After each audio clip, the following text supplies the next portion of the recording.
My earliest memories of Tench were probably when my granddad brought me a 6-metre pole and I was fishing a little estate lake down in Southampton called Stoneham Lakes, which is quite an historic lake. I believe in the 1970s and 80s it used to hold some pretty big carp at the time. But yeah, anyway, I was pole fishing this specific venue with my granddad for anything that came along, and I specifically remember watching my dotted down pole float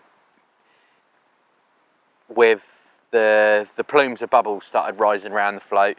My granddad was a few swims up, so obviously I didn't know what was sort of going on. I just sort of took as it had come, and yeah, I started missing a multitude of real fine sort of bites. My granddad come down and said, "How are you getting on?" I explained the situation to him and he said, "Yeah, they're tench." So he basically helped me set up my little pole rig to the lift method, which is basically overshotted. So when the tench picks up the bait, the float completely rises up and it's more identifiable and it's easier to sort of hook. And that's where my sort of love for tench began.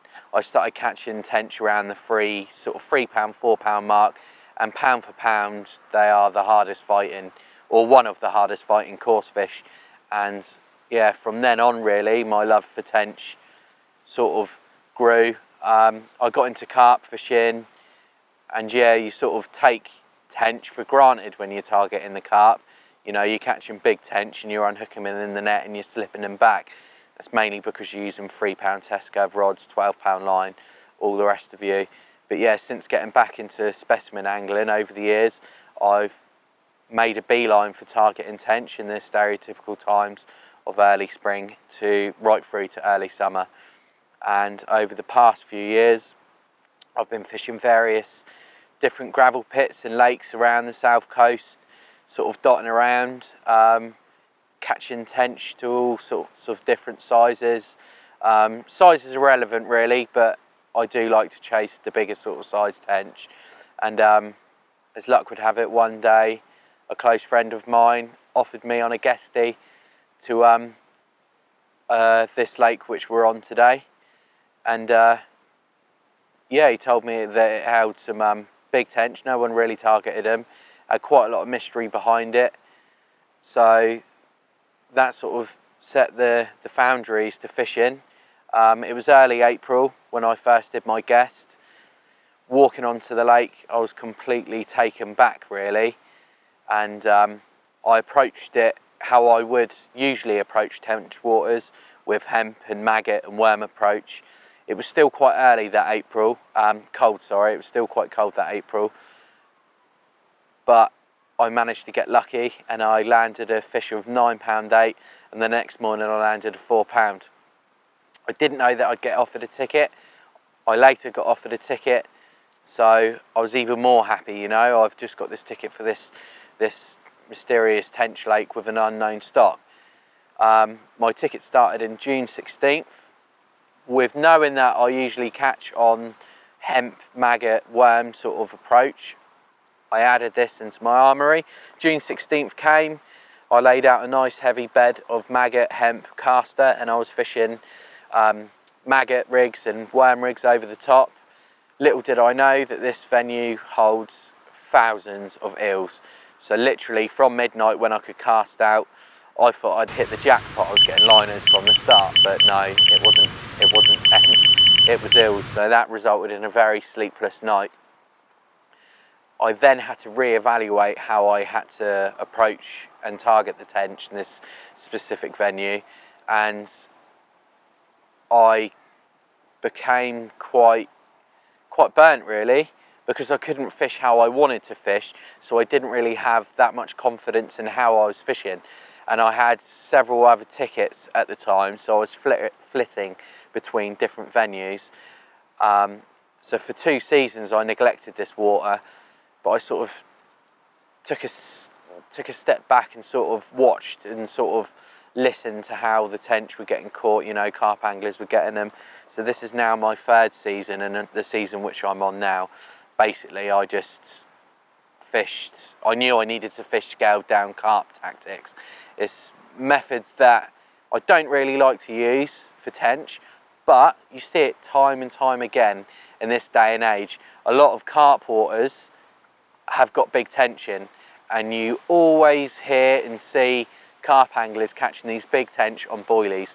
So this season really has opened my sort of eyes, if you like, into using boilies and sweet corn and pellet for tench, because usually I'd go to a water and I'd just fish worms and maggot, but this season I've just been using boilies, sweet corn and pellet, and my results have been pretty good really. Previous years on here I've struggled, I've had a lot of blanks, but this year I've taken a whole new approach, and this season I've landed over 70 tench, and the biggest being so far is 10-pound 8, which is really good really considering.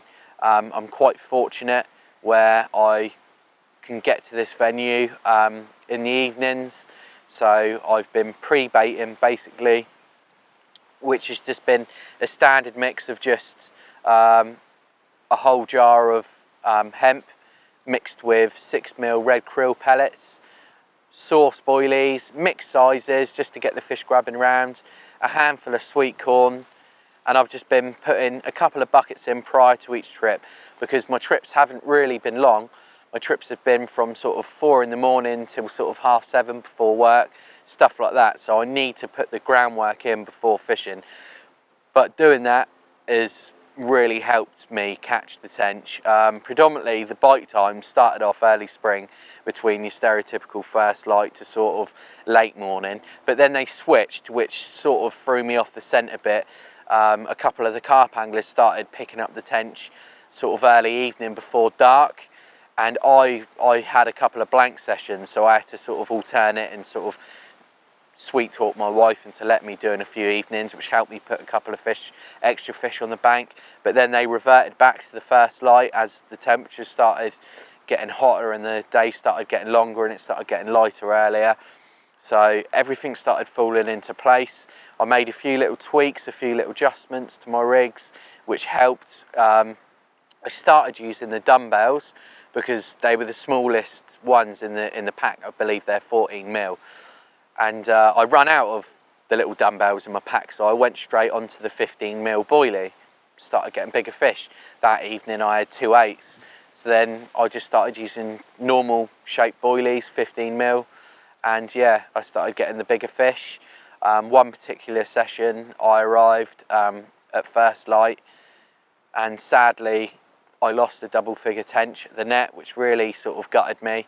So then I come back down the following morning after putting out a lot of bait before I left, and luck was on my side. It was real sort of, well, it was a northeasterly, so it was a cold wind, but it was drizzly and overcast, and the conditions looked good for it, and luck would have it, the rod went off. I hit into it. I knew it was either a carp or a big tench, and it rolled on the surface earlier on in the fight, and that ended up being the biggest tench of this season for me, which was 10-pound 8. But yeah, I've just literally approached it using simple tactics and methods. I'm just literally putting out a big banquet of bait the night before, and then I'm arriving at first light. I'm just fishing open end feeders with short 3-inch hook links with a sauce hook bait or sweet corn hook bait, but the sauce has really taken on sort of the bite, so I've sort of knocked back the sweet corn approach. This has literally been 2 rods and boilies, and I might float fish a bit of corn in the edge, which picked up 1 or 2 fish, and I'm just fishing sort of a standard ground bait mix really in the feeders, which is just the betaine green ground bait and the green lip mussel method mix. Is quite a stodgy mix. Basically, I'm not recasting and attacking the swim. Again, this lake is quite different. I feel that if you attack the swim like that, it's kind of spooks the tench. Where I'm not using maggots, there's no need to keep refilling the swim, the maggots via the feeder, so I'm literally putting that feeder out and recasting when I get the bite. So I've got quite a stodgy mix in the feeder, so it takes longer to break down. I've also got a few pellets, chopped boilies, and a little handful of hemp in that ground bait mix. I'm not putting a lot of feed items into the actual feeder itself, because I want the fish honing into the onto the hook bait, and I want the hook bait to stand out. I don't want them to get preoccupied with other bits and bobs, and for a big fish to move in, have a little mouthful, move off. But yeah, that's been my approach to this spring, and it's done me really well. And I think that even if you can get away with using maggots and worms on a fishery, if it's heavily carp fished, then you should definitely incorporate boilies into your armoury, because yeah, tench do get big from eating bits and bobs, but if you're a big fat lazy tench and you've got a good selection of boilies on the lake bed over maggots and worms, I think they'd pick up a boilie, and it's definitely helped me. And I'm definitely going to be taking boilies to future venues to fish in the future. Obviously you will pick up the odd bonus carp, but it's always good fun, and it keeps the bites coming, so it's all good fun there.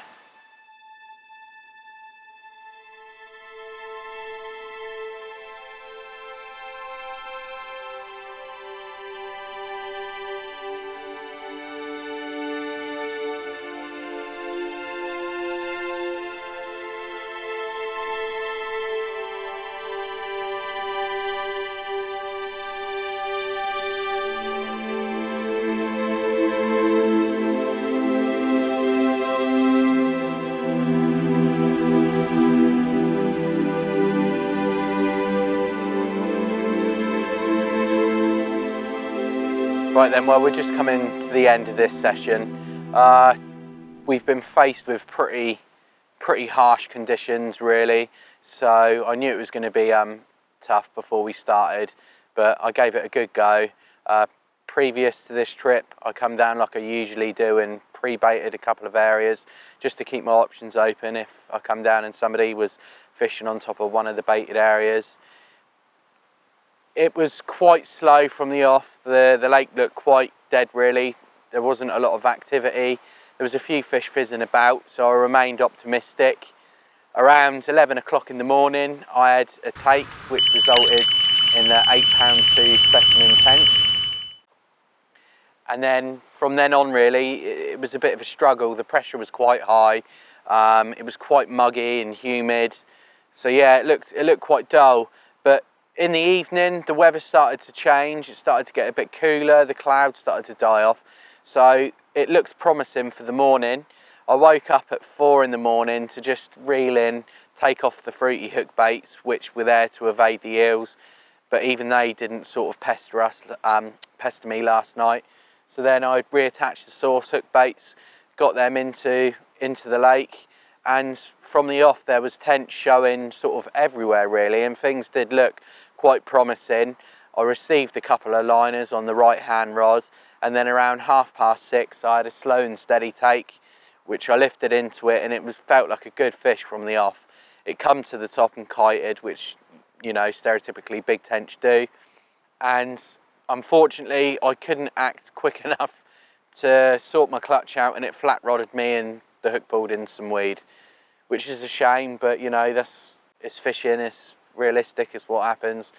Not everything goes the way as you'd like it to, but just basically going to reflect now on the season and how it's gone, really. I started off quite earlier than usual, but I started off around April sort of time. Winter clinched on this year. It was quite cold still around then, but it allowed me to sort of use maggots and worms, and then the eels become active. Then I switched on to the boilies, but I just basically applied the same tactics as that I used this session, and I ended up landed over 70 tench, biggest being 10-pound 8, with several 8-pound plus fish, and lots between the sort of 4-pound, 6-pound sort of margin. So it's been a consistent sort of spring, sort of early summer of tench fishing, really, and I've really enjoyed myself. And I'll be back next spring to apply the same sort of tactics, where hopefully I'll be able to continue this spring and early summer's luck, and hopefully land some more special tench.